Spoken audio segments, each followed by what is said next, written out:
олон салбарт хүрээ. Тэгээд Монгол улсын ерөнхийлөгч асан Стэнфордын их сургуулийн төлөөлөл Hoover институтны одоо бол ингээд оюутны өнцгөөс харахад бол эрдэмтэн судлаач болсон судалгааны ажил хийж байгаа. Түрүү бас консул маань хэллээ. Бид нар ерөөсөө сонсдоггүй. Монголчууд ингээд эвлэрэхгүй байна, хамтрахгүй байна гэдэг зүйл. Тэгээ эцсийн дүндээ энэ соёлын хувьсгалын тухай асуудал болж дуустдаг. Энэ community ямар платформ дээр зөвлөх, яаж бид нар нэгдмэл байхыг, солонгосчууд өглөөний цайн дээр уулзаал хамтын ажиллагаа бизнес яриад таардаг. Энэтхгүүд энэ Silicon Valley-д орооны 8 цагт нэг залууд хөрөнгө оруулалт хийгээл дараагийн $1 билlion төслөө гаргаад дуустдаг. Тэгэхээр энэ удаагийн зочноор та бүхний өмнө Монгол Улсын ерөнхийлөгч асан Элбэг Дөржийг урьж байна.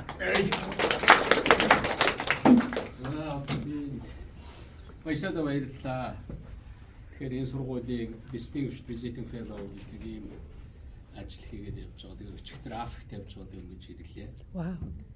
Тэгээ Африкт ажилласан гол ажил бол энэ дэлхийн эрүүл мэндийн байгууллагын чиглэлээр бид нар нэлээх ажил хийдэг. Тэгээ сая нэг ханта вирус гэж нэг вирус гарсныг та бүхэн сонссон байх. Тэгээд би нэг 7-8 олон улсын ийм байгууллагуудад бас хамтарч ажиллаж байгаа. Тэгээ сая Африкт бид нар Найробид бордынхаа хурлыг хийж тэнд болж байгаа үйл явцтай танилцж ингэж ирсэн. Тэгээд энэ антивирус гэж одоо бид нар чинь сая ковидаас болж нэг баахан айгаад дараа нэг юм вирус гарч ирвэл яандаа гэж хайж ирсэн. Сая нэг антивирус гэж гарч ирээд нэг хөлөг онгоцон дээр гарлаа. Тэгээд тэнд одоо Африкийн дэлхийн эрүүл мэндийн байгууллагын эсхийн улсуудтай бид нар бас 2 хоног ажилласан. Тэгээд эндээс харж байхад бол ер нь дахиад дараачийн юм вирус гарч ирэхэд ер нь дэлхийн нэлээд одоо хангалттай юм бэлтгэлтэй болж байгаа нь харагдсан. Тэгээд дэлхийн эрүүл мэндийн байгууллагын 6 том салбар, 6 твэд байх. Тэгээд бид нар сая тэр Африк твэд байгаа эрүүл мэндийн салбар. Тэгээд Африк твэд асуудал гарвал одоо яаж туслах уу гэдэг тэр үйл ажиллагаатай танилцж хамт ингэж явж байгаа гэсэн. Тэгээ баясаа над хэлсэн. За бид нар нэг AI-гийн чиглэлээр ажилладаг залуучууд суулаад AI чинь та тэгээд эрүүл зүгээр шүү гэдэг. Тэгээд ер нь AI гэдэг үг 1956 онд анх удаа бичигдсэн байдгийг Рокфеллерийн санд одоо захиа явуулаад манай сургуулийн нэг хэдэн профессор цуглаад энэ компьютерийн тухай ярих гэж байна гэдэг одоо 70 жилийн өмнө. Тэгэхээр сая та нар бас AI-ийн тухай ярих гэдэг. AI бол энэ бол миний хамгийн их сонирхдаг сэдв. Одоо бид нар миний хамтарч ажиллаж байгаа улсууд бол энэ дэлхий дээр энэ AI гэдэг энэ чиглэл маань ер нь цаашаа юу болох гэдэг юм аа. Тэгээд энэ сайн зүйл авчрахаас гадна маш одоо аюултай энэ зүйлийг босгож ирж магадгүй. Сая Иран руу Америкт дайрахад Иранд байгаа одоо тэр байнуудын 95%-ийг AI гаргаад ирж байгаа. Тэгээ Пентагон тэрнийг бий болгоод тэгээд тэрнийг шууд устгах тэр үйл ажиллагаар орсон. Тэгээ сая би 3 сард Лондонд AI-ийн чиглэлийн хуралд өргөдөж тэнд нэг 20 минут ярьсан. Тэгээ тэнд ингээд Английн тэр яг төрийн байгууллагуудын дунд шат, дээд шатны улсуудынхаа 7 хоногийн сургалт хийж байна. Тэгээд Черчилль айл 40 эд оноос хойш тэр сургалт хийдэг байсан тийм газараа яг уламжлуулаад сургалтаа хийдэм юм. Тэгээд ингээд урихаар нь ингээд сонирхоод очисон ч та нар яагаад намайг үссэн юм бэ? Тэгээд энэ Power Dynamics гэдэг энэ дэлхий дээр ер нь энэ хүчний гэдэг юм уу эрх мэдлийн энэ өөрчлөлтүүд их явагдаж байна. AI-ийн чиглэлгээд. Тэгээд энэгээр эдгээр аянда судалгаа хийж байгаа орхилсуудаа урд юм байна. Тэгээд тэнд AI governance, AI safety гэдэг чиглэлээр бид нар нэлээд ажиллаж байгаа.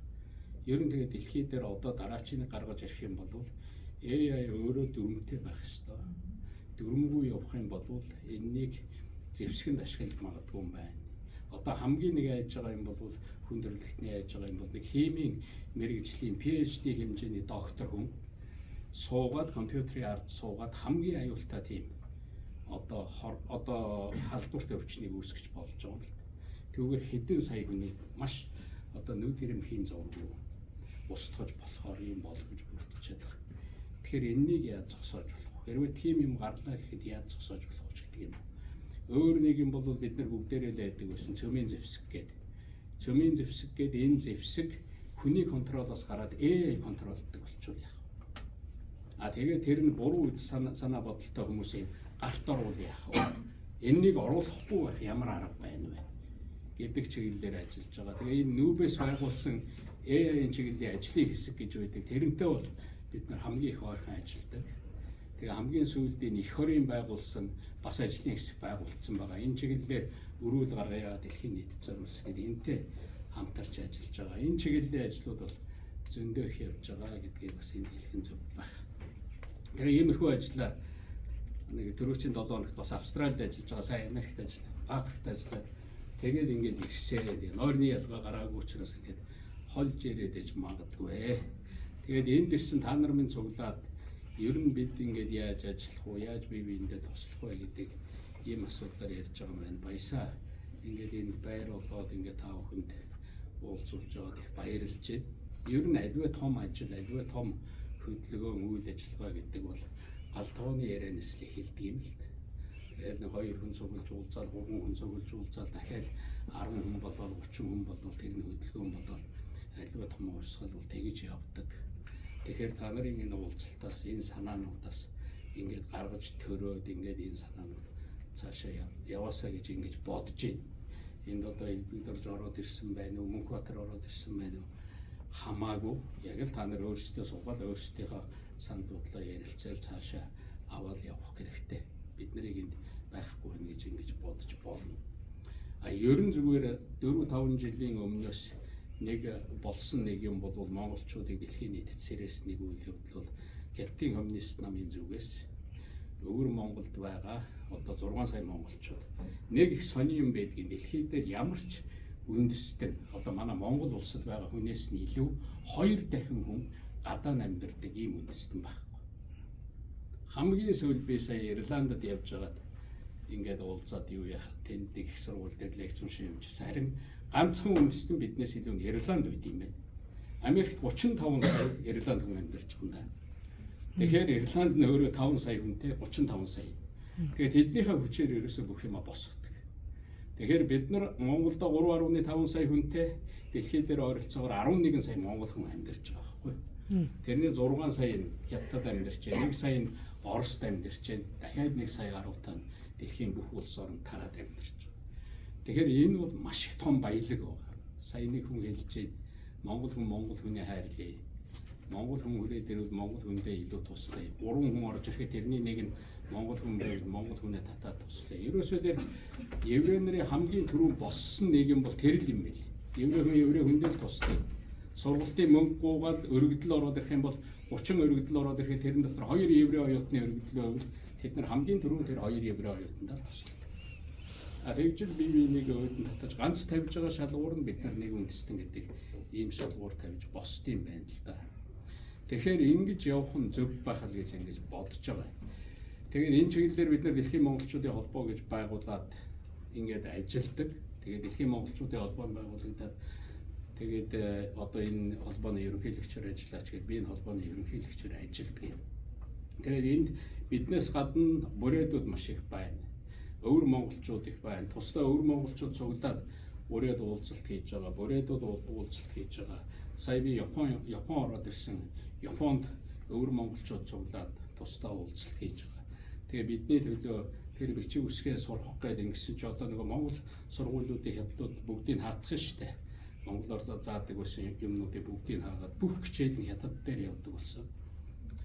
Тэгээ 4 жилийн өмнө би бас Си Жинпинг ерөнхийлөгч хүртэл захиа бичижсэн. Юу болж байгаа юм бэ? Танай үндсэн хуулийн чинь 4-р заалтанд одоо хятадд байгаа амьдарч байгаа үндэсний цөөнхүүд өөрсдийнхөө хэл соёлоо сурах хэрэгтэй гэж бичсэн байна. Та юу хийж байгаа юм бэ? Тэнд байгаа монголчууд 6 сая монгол бол хятадыг өнөөдрийг босгоход маш их оролцсон хүмүүс. Дээрээс нь аяду зөөлөн улсууд. Дахиад монголчуудаас 2 дахь Шинжаан үүсгэж болохгүй шүү гэдэг.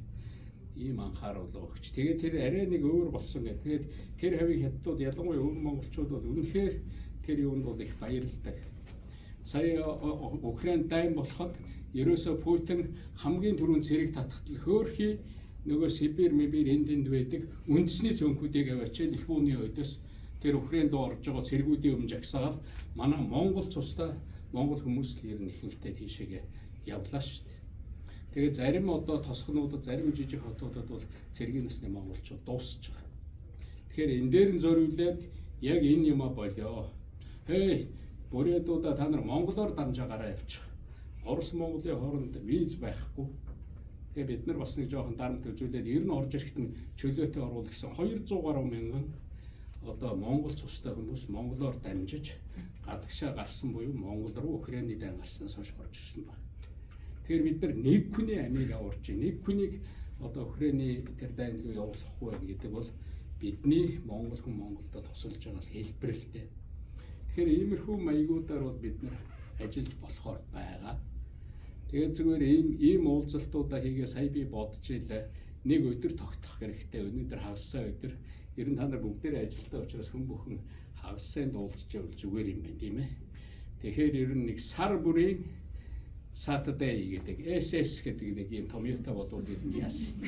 Тэгээд манай баясаа одоо жишээлбэл одоо манай хүн энд сурж байгаа өөр сургууль руу бас явах гэж байгаа. Тэгээд 6 сард нэг уулзээд одоо 8 сарда нэг амрыг магадгүй сар бүрийн эхний 7 хоногийн хагас санд Saturday ямар нэгэн маягаар монголчууд цуглаад ажиллаа хийгээд тэгээд ингээд өнөөдөр та нар ярьсан юм а дараа нь давтахыг ер нь хүмүүс хүсдэг юм бэл.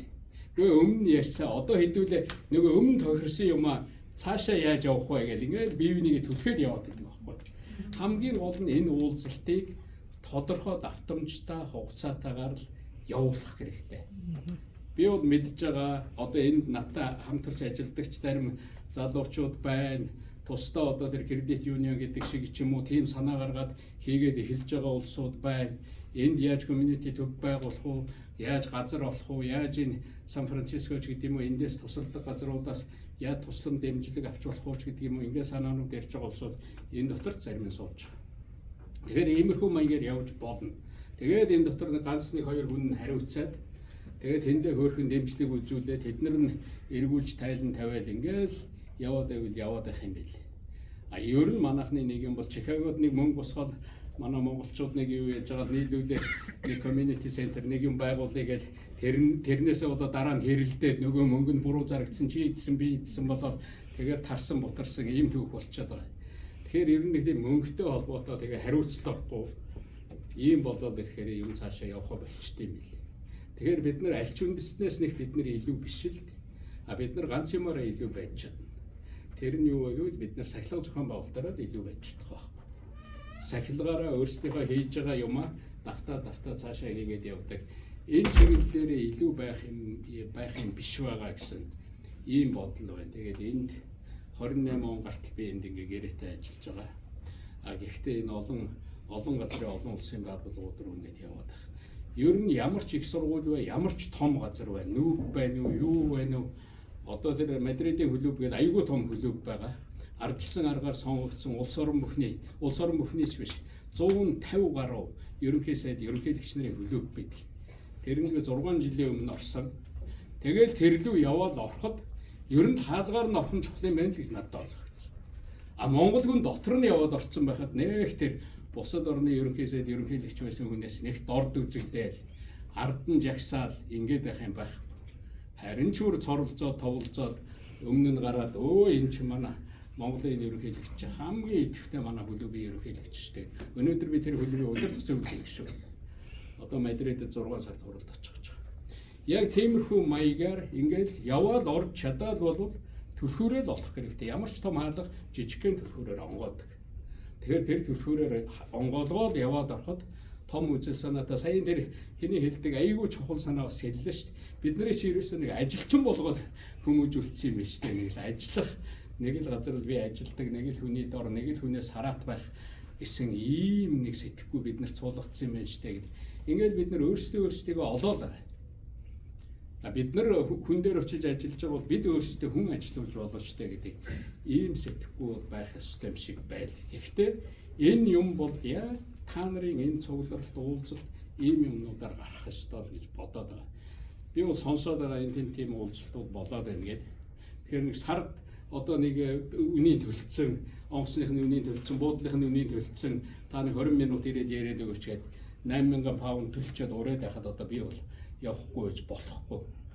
Би ер нь сар бүхэн нэг 2 удаа, заримдаа 3 удаа яш тийшээ явдаг.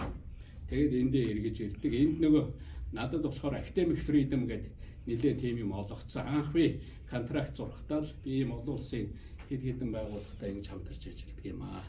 Тэгэхээр би бол ингээд шууд анги аваад хичээл заахгүй. Ийм юм байхгүй. Яг та нар намайг ашиглах үедээ л ашигла. Тэгэл аль ангид одоо юунд ормоор нь тэгэл энэ профессорууд нь харж байгаа л та манай юун дээр ирээд нэг уулзалт хийгээд өгөөч гэх. Сая 4 сард нэг лекц унших гэж байгаад нийтдээ Стэнфорд их сургуулийн хүрээнд лекц унших гэж байгаа. Сая нэг 4 сард нэг айхтар бороо ороод Стэнфорд их сургууль чи 2 өдөр тоггүй унжлаа шүү дээ. Яг тэр өдөр таарсан.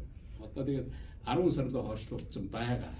Хэрвээ шаардлагатай бол та нар тэр юм дээр хүрээд ирээрэй. Ингээд бид нар тус тусдаа өөрсдийнхөө чиглэлээр ажиллаа хийгээд явж байгаа. Тэгэхээр яг дараачийн юм дээр за яг энэ сэдвээр ийм чиглэлээр ярмаар байна. Хэрвээ одоо шаардлагатай бол та хэлээд өгөөч, яриад өгөөч гэдэг юм уу. Тиймэрхүү маягаар юу хийж болно. Яг энэ заал энэ тэр яг хагас өдөр авахд бол үнэгүй ингээд авчдаг шүү дээ. Манай сургууль дээр бүх боломжууд нь байгаа. Миний дээр ажиллаж байгаа хэсэг дээр ч байж байна. Хэдий ч уулзъя гэсэн уулзах боломжтой. Тэгэхээр ер нь хагас сайн сар үрийн эхний хагас сайн гэдэг бол зөв санаа байж магадгүй. Тэгээд нөгөө төр сая ярьж байгаа нөгөө манай Сушины нөгөө ресторан босгоцсон нөгөө Чикагод үнээч бид нар үрээд ирүүлж болно шүү дээ.